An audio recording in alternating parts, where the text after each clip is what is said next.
It is Wednesday, which means it's time to meet today's adoptable pet in our Find a Friend segment. It's sponsored by our friends at Rascal Animal Hospital. And today we have an added bonus because we also are joined by a very special pilot. And now what does an airplane pilot and pet have in common? Well, he's actually part of an amazing group that helps rescue animals from all over the country. It's a fantastic effort. And here with more is Dr. Michelle Gonzalez with Rascal Animal Hospital and Richard Fischel, a volunteer pilot with the group Pilots and Paws. Welcome to both of you. Nice to have you here. Thanks, Gail. And Dr. G, you never come empty-handed. I know. So here's your pet of the day. This guy is Tickle. He's about 7 years old. He's a Cocker Spaniel. He was rescued from a puppy mill. So this poor little guy had a rough start to his life. But he had really bad teeth, and he's got a cataract. He had heartworms. He's been treated for all of that. So now he's ready to go to a good home. And Cockers tend to be kind of hyper dogs. He is the sweetest, most laid-back dog. Yeah. If you stop touching him, he starts pawing at you to kind of like pay attention to him. He is fantastic. And how can folks adopt this guy? He is from Love for Canines, which is an organization in Dayton, and people interested can get a hold of them through their website, which is loveforcanines.org.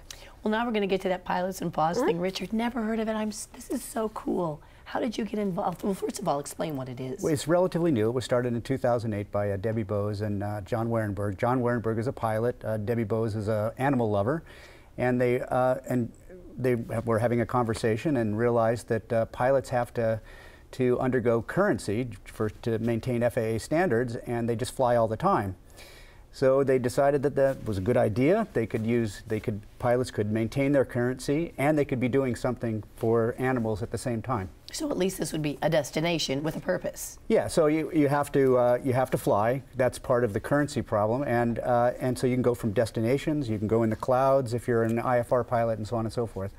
So how does it work, and why would someone call a pilot to rescue a dog? And you know, because I'm thinking, well, we have a lot of rescue efforts here locally, so why would we need a pilot? Well, it turns out that there are a lot of kill shelters around the country that euthanize pets very quickly. They don't give them much time before they're euthanized, and that recognition led to the idea that you could basically move these animals all around if you had a mechanism for doing it. So that sentiment started a website called Pilots and Paws. Pilots with N as in November, Paws, all one word. And on that, there's a forum. If you can log on. If you're a person that has a pet that needs to be rescued, you put a request in. Pilots on a flight path, if the dog is going from Georgia to Ohio, would be notified automatically, and they can log in and say, yes, I can take this dog from point A to point B. Well, we've seen some wonderful pictures there. Oh my gosh, the dogs don't seem to be afraid of the airplane or anything, do they? Yeah, and that's sometimes good news and bad news. They want to play with the pilot while the pilot's flying? Indeed they do. They like to know what's going on in the front, and usually they're in the back. How big is this network, Richard? So there's about more than 4,000 pilots now. There's about 12,000 volunteers in the organization.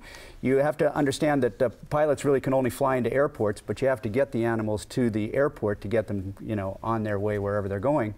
So the volunteers help to take the animals from the kill shelters or wherever they're being rescued from to the airport, so the pilots can pick them up and take them on their way. This is really a very big effort. Oh my gosh, this is a classic picture. I'm just laughing at this. How much fun. And I'm sure you have fun with it. Are there any trips that are maybe more memorable for you than others?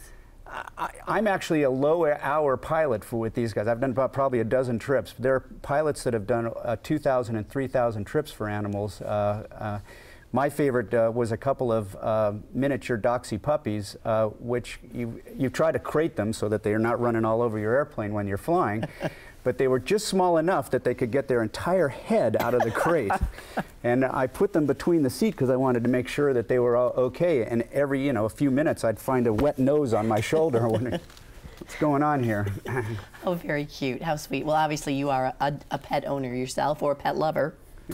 Pet owner. I've rescued 3 border collies, and I picked one up in Indiana. So, and it's fun. It's really, again, it's a perfect idea. Pilots need to maintain their currency. Pets need homes. This is a great way to do it. The organization is, funded by grants, by donations. Anything that you can do, get on pilotsandpaws.org and help us out. There's a Facebook page. That's great information. Thank you, Richard. Nice to meet you. Dr. G, thanks again. Nice Thanks, to see Gail. you.